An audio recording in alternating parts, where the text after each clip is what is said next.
Assalamualaikum warahmatullahi wabarakatuh.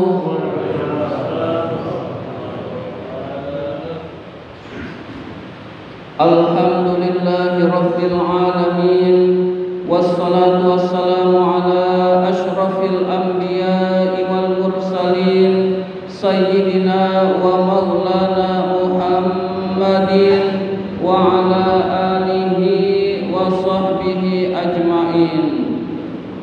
Qala Allah ta'ala fi kitabihil karim, a'udzu billahi minasy syaithanir rajim. Bismillahirrahmanirrahim. Wasari'u ila maghfiratin min rabbikum wa jannatin 'arduhas samawati wal ardu uiddat lil muttaqin. Bapak-bapak jamaah salat maghrib Masjid Al-Amin yang dimuliakan oleh Allah Subhanahu wa ta'ala. Pertama dan yang paling utama, marilah kita senantiasa memanjatkan rasa syukur kita kehadirat Allah Subhanahu wa ta'ala yang telah melimpahkan nikmat-nikmatnya kepada kita semua. Antara lain yang paling berharga adalah kita diberi nikmat iman dan Islam, sehingga kita dapat berkumpul bersama-sama menjalankan perintahnya, yaitu salat maghrib berjamaah dan dilanjutkan dengan menuntut ilmu di jalan Allah. Salawat dan salam semoga Allah limpahkan pada junjungan kita baginda Nabi besar Muhammad sallallahu alaihi wasallam beserta para keluarganya, para sahabatnya, dan kepada kita sebagai pengikut ajarannya. Seperti biasa, marilah kita awali taklim kita dengan bersama-sama membaca Ummul Quran ila hadratin Nabi Mustafa Rasulullah sallallahu alaihi wasallam wa ila muallifi hadzal kitab Asy-Syaikh Imam Barakatul Anam Abdullah Ba'lawi Al-Haddad rahimahullah, nafa'anallahu bihi wa bi ulumihi fid dharain amin. Al-Fatihah. A'udzu billahi minasy syaithanir rajim. Bismillahirrahmanirrahim. Alhamdulillahi rabbil alamin. Ar-Rahmanir Rahim. Maliki yaumiddin. Iyyaka na'budu wa iyyaka nasta'in. Ihdinas siratal mustaqim. Siratal ladzina an'amta 'alaihim ghairil maghdubi 'alaihim waladdallin. Amin. Dan marilah kita lanjutkan dengan bersolawat kepada Rasulullah sallallahu alaihi wasallam. Mudah-mudahan kita termasuk orang yang mendapatkan syafaatul uzma dari beliau, dan mudah-mudahan majelis taklim kita ini senantiasa diberkahi oleh Allah Subhanahu wa ta'ala. Ya Rabbi bil Mustafa balligh maqasidana waghfir lana ma madha ya wasi'al karami. Ya Rabbi bil Mustafa balligh maqasidana waghfir lana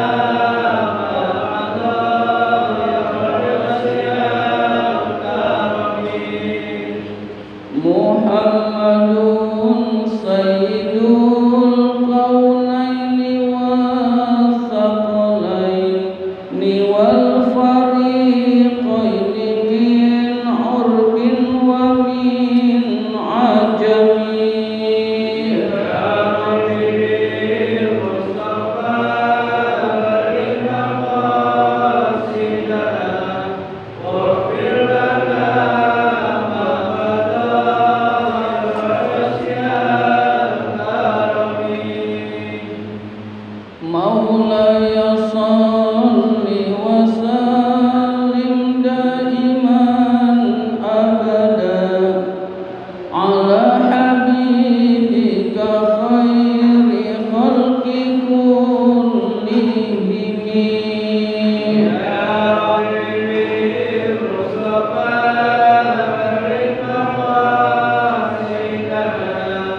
likulli haulim minal ahwali muqtahimi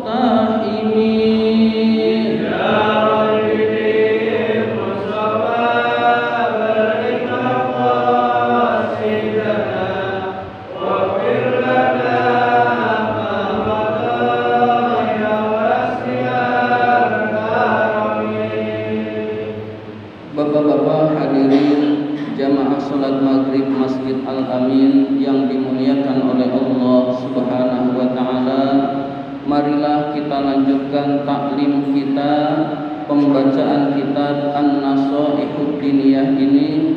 Sekarang halaman 60. Masih halaman 60 yang tengah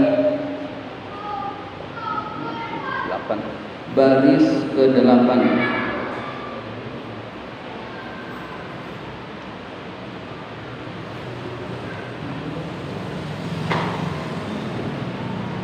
Halaman 60 baris ke-8. Bismillahirrahmanirrahim. Qala al-Hasanul Basri. Ulama yang bernama Hasan al-Basri berkata, rahimahullah, semoga Allah memberi rahmat kepada Hasan al-Basri. Imam Hasan al-Basri berkata, inna amaniyal maghfirati, sesungguhnya berangan-angan ampunan Allah, qad la'ibat, sungguh telah terjadi, bi aqwamin, kepada sekelompok kaum, hatta kharaju, sampai kaum tersebut keluar, minad dunya, dari dunia, mafalisa, dalam keadaan bangkrut dari amal-amal soleh. Jadi berangan-angan ampunan Allah itu adalah penyebab orang tersebut tidak beramal soleh. Hadirin sekalian, Allah Subhanahu wa ta'ala berfirman, innallaha ghafurur rahim, sesungguhnya Allah itu maha pengampun lagi maha penyayang. Tujuan ayat ini, hadirin sekalian, wahai orang-orang yang berdosa, janganlah berputus asa dari rahmatnya Allah. Berapapun dosa kalian pasti diampuni oleh Allah Subhanahu wa ta'ala. Jadi dosa sebesar apapun, ketika dia masih hidup di dunia, jangan pernah putus asa dari rahmatnya Allah. Jika bertobat pasti diampuni oleh Allah Subhanahu wa ta'ala. Nah, ada segelintir orang yang menyalahgunakan ayat ini, hadirin sekalian. Sesungguhnya Allah maha pengampun lagi maha penyayang. Kan Allah maha pengampun, Allah maha penyayang. Ini dosa kecil, maksiat saja nanti juga diampuni oleh Allah, padahal dia enggak bertobat. Maka inilah orang-orang yang rugi, hadirin sekalian. Maka ini adalah orang-orang yang tertipu karena pemikirannya yang salah, hadirin sekalian. Allah maha pengampun benar bagi yang berdosa lalu mau bertobat kepada Allah, apapun dosanya diampuni oleh Allah Subhanahu wa ta'ala, hadirin sekalian. Tapi bukan berarti orang-orang melakukan dosa lantaran Allah maha pengampun lagi maha penyayang. Ini dosa kecil, ntar juga diampuni. Allah maha pengampun lagi maha penyayang, lalu dia berbuat dosa, dosa besar juga kan diampuni oleh Allah. Allah maha pengampun lagi maha penyayang. Nah, peremehan dosa inilah yang menyebabkan dia tidak mendapatkan ampunan dari Allah Subhanahu wa ta'ala. Jadi amaniyal maghfirah, angan-angan ampunan Allah, lalu dia tidak bertaubat kepada Allah, lalu dia tidak beramal soleh, menyebabkan dia sengsara di akhirat nanti, hadirin sekalian. Maka kita tidak boleh menafsirkan Al-Quran secara keliru, hadirin sekalian. Ini dosa kecil, Allah maha pengampun, pasti dosa saya diampuni oleh Allah. Kalau kita tidak bertobat, ya enggak diampuni, hadirin sekalian. Kalau kita tidak menyesal terhadap apa yang pernah kita perbuat juga nggak diampuni oleh Allah, hadirin sekalian. Misalkan ada orang yang sudah ke masjid, lalu dia taat pada Allah, lalu dia cerita kepada teman-temannya, saya alhamdulillah sudah ke masjid, dulu saya banyak maksiat, dulu saya banyak berjudi, banyak berzina, saya sudah puas, sekarang tinggal ke masjidnya saja. Pernyataan saya sudah puas, tidak ada penunjukan penyesalan, itu juga tidak diampuni oleh Allah, hadirin sekalian. Karena syarat taubat, dia menyesal, hadirin sekalian. Dia menyesal. An-nadamu taubatun. Penyesalan itu adalah taubat, hadirin sekalian. Jadi kalau dia taat pada Allah sementara penyesalan dosanya tidak ada, hadirin sekalian, maka dia tidak termasuk orang yang bertaubat kepada Allah, hadirin sekalian. Maka syarat taubat adalah menyesal terhadap apa yang telah dia perbuat, hadirin sekalian. Nah, orang-orang yang menganggap ampunan Allah, lalu dia terus-menerus bermaksiat, lalu dia tidak pernah beramal soleh, maka itulah orang-orang yang mafalis atau bangkrut, hadirin sekalian. Mafalisu artinya bangkrut, jamak dari muflis. Muflis itu bentuk tunggalnya, yaitu minal a'malis sholihah, dari amal-amal soleh. Artinya yang menyebabkan kita bahagia, hadirin sekalian, adalah bekal kita di dunia. Bekal kita di dunia adalah amal soleh, hadirin sekalian. Uang tidak kita bawa, hadirin sekalian. Rumah tidak kita bawa. Istri yang cantik ditinggal, hadirin sekalian.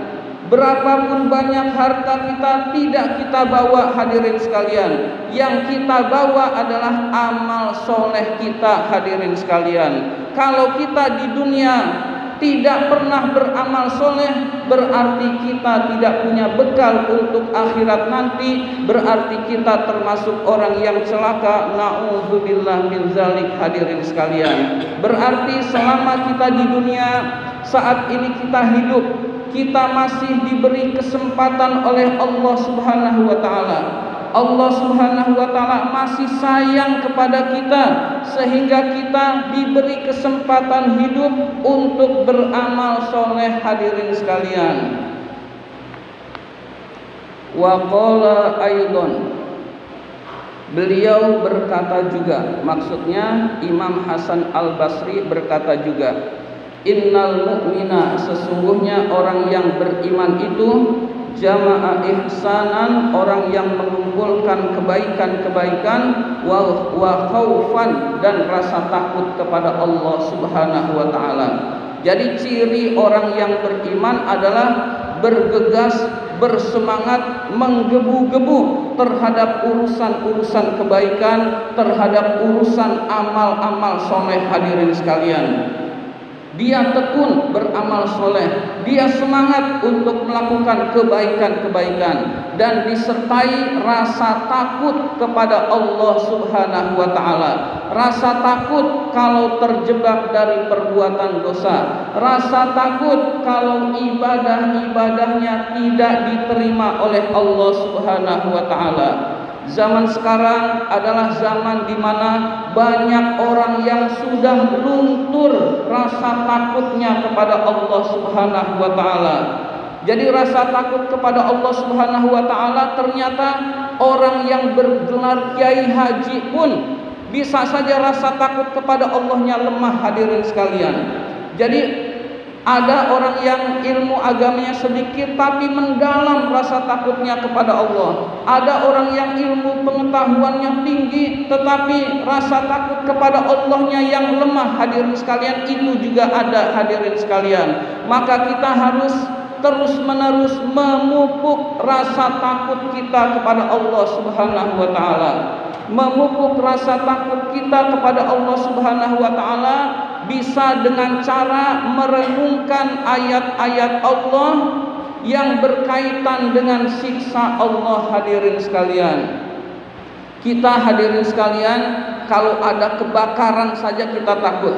Takut harta benda kita kebakaran, takut diri kita terkena kebakaran. Kalau kita ada musibah kita takut, hadirin sekalian. Padahal itu dunia itu sangat kecil, hadirin sekalian, dibandingkan dengan siksa Allah, hadirin sekalian.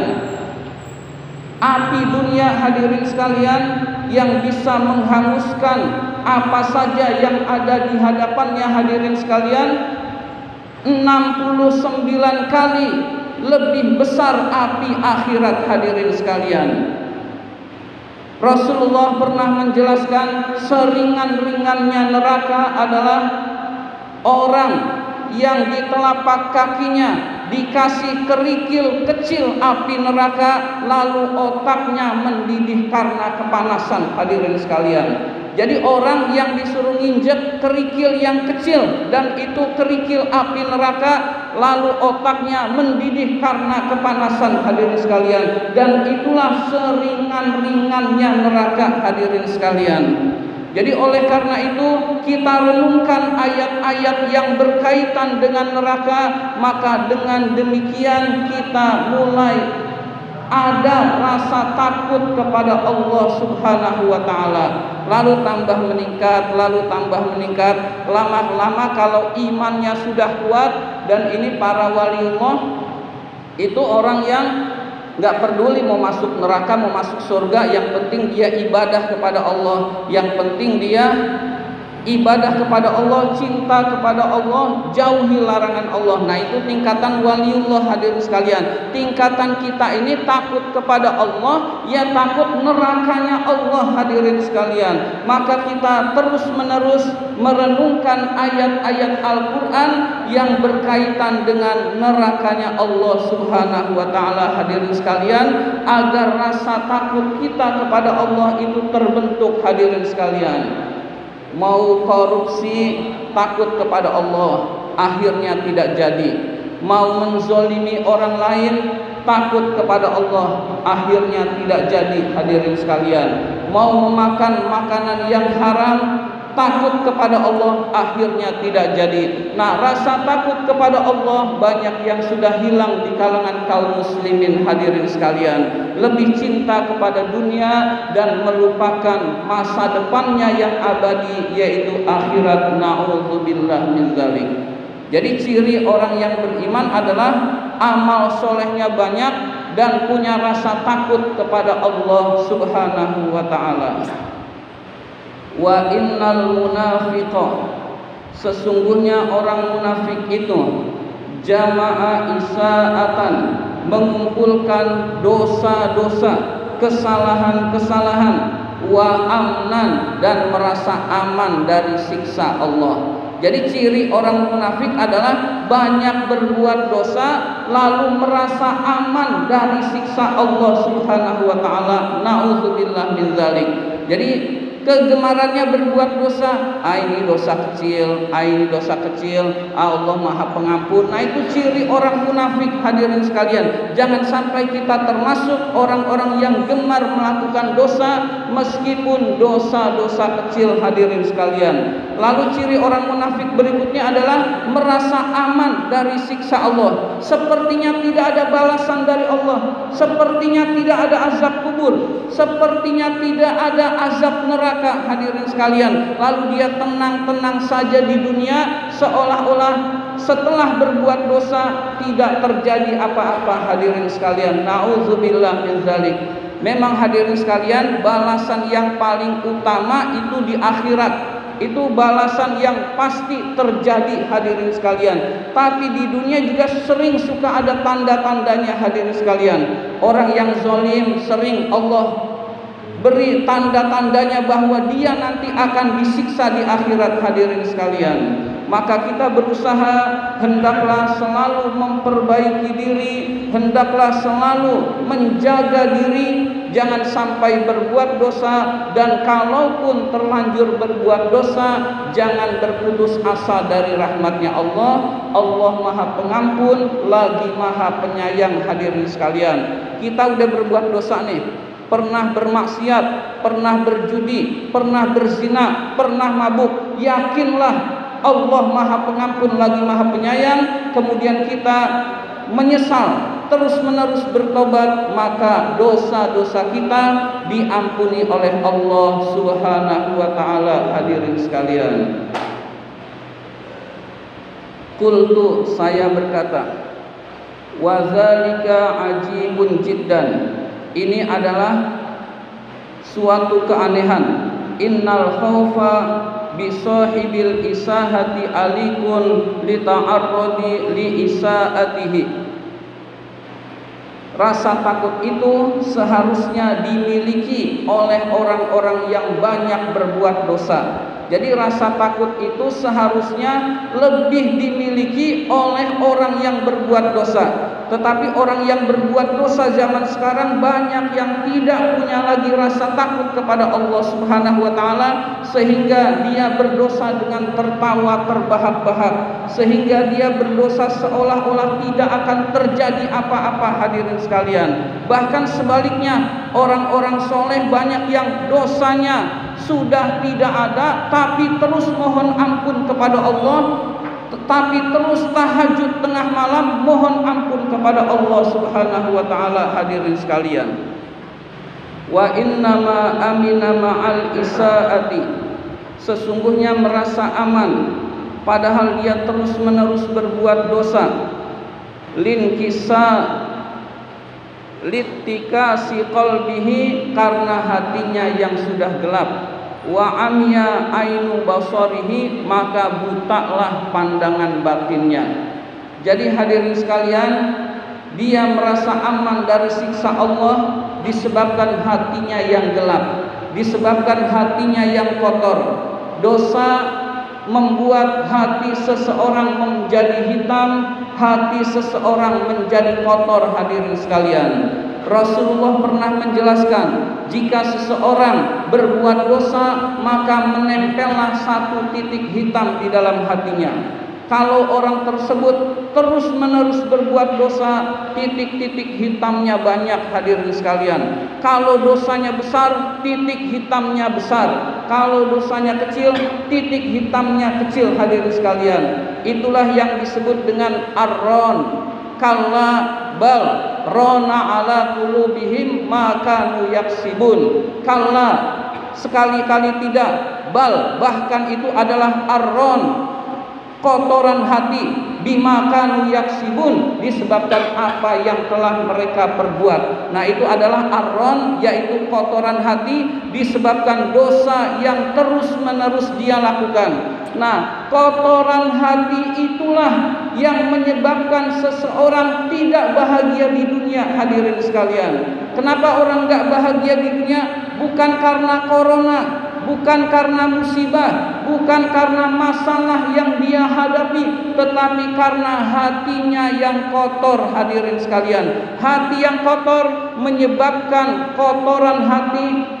Orang yang bermaksiat menyebabkan hati kotor. Hati kotor menyebabkan hidup di dunianya tidak bahagia. Di dunianya banyak kotoran hati, akhiratnya pasti akan sengsara. Hadirin sekalian, karena hatinya yang kotor, maka ainul basirah, mata hatinya, mata batinnya tidak tembus kepada Allah. Mata batinnya tidak tembus kepada Allah, maka menganggap sepelelah urusan-urusan akhirat, menganggap pentinglah urusan-urusan dunia. Hadirin sekalian, menggampangkan urusan akhirat, lalu menganggap Allah Maha Pengampun lagi Maha Penyayang, padahal dia tidak pernah bertaubat kepada Allah Subhanahu wa taala.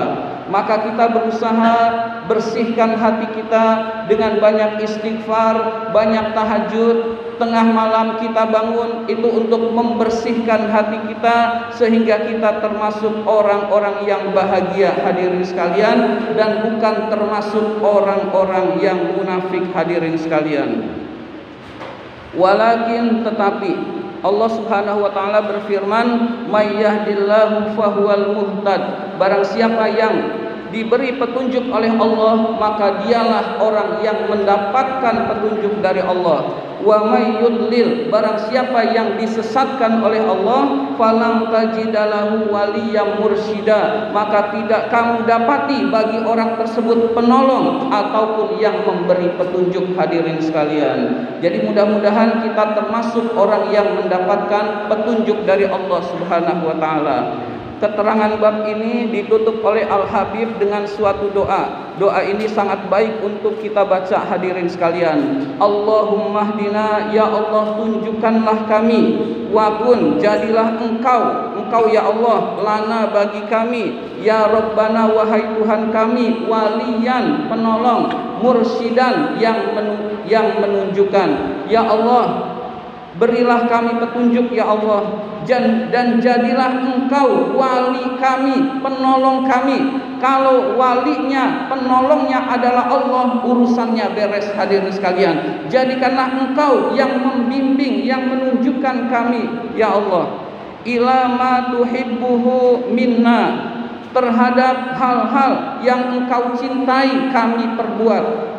Wa tardo bihi, dan yang engkau ridhoi anna, dari kami. Ya Allah, bimbinglah kami sehingga saya melakukan perbuatan yang engkau cintai dan engkau ridhoi ya Allah. Wa qad fawwadna ilaika amrona, sungguh kami telah memasrahkan urusan kami kepada engkau ya Allah. Jadi kami manusia memasrahkan urusan kepada Allah Subhanahu wa taala. Kalau urusan kita pasrahkan kepada Allah, itu akan beres, hadirin sekalian. Tapi memasrahkan urusan kepada teman, kepada orang lain, bisa beres, bisa enggak beres. Tapi urusan kita pasrahkan kepada Allah, itu akan beres, hadirin sekalian. Wa qad fawwadna ilaika amrana, sungguh kami pasrahkan urusan kami kepada engkau ya Allah. Wa tawaffana muslimin, wafatkanlah kami dalam keadaan muslim. Wa alhiqna bis-sholihin, dan gabungkanlah kami ke dalam kelompok orang-orang yang soleh. Nah, doa ini sangat baik untuk kita baca, hadirin sekalian. Ini saja yang dapat saya sampaikan. Terima kasih atas perhatian. Mohon maaf apabila ada kata-kata yang kurang berkenan. Wabillahi taufiq wal hidayah. Wassalamualaikum warahmatullahi wabarakatuh.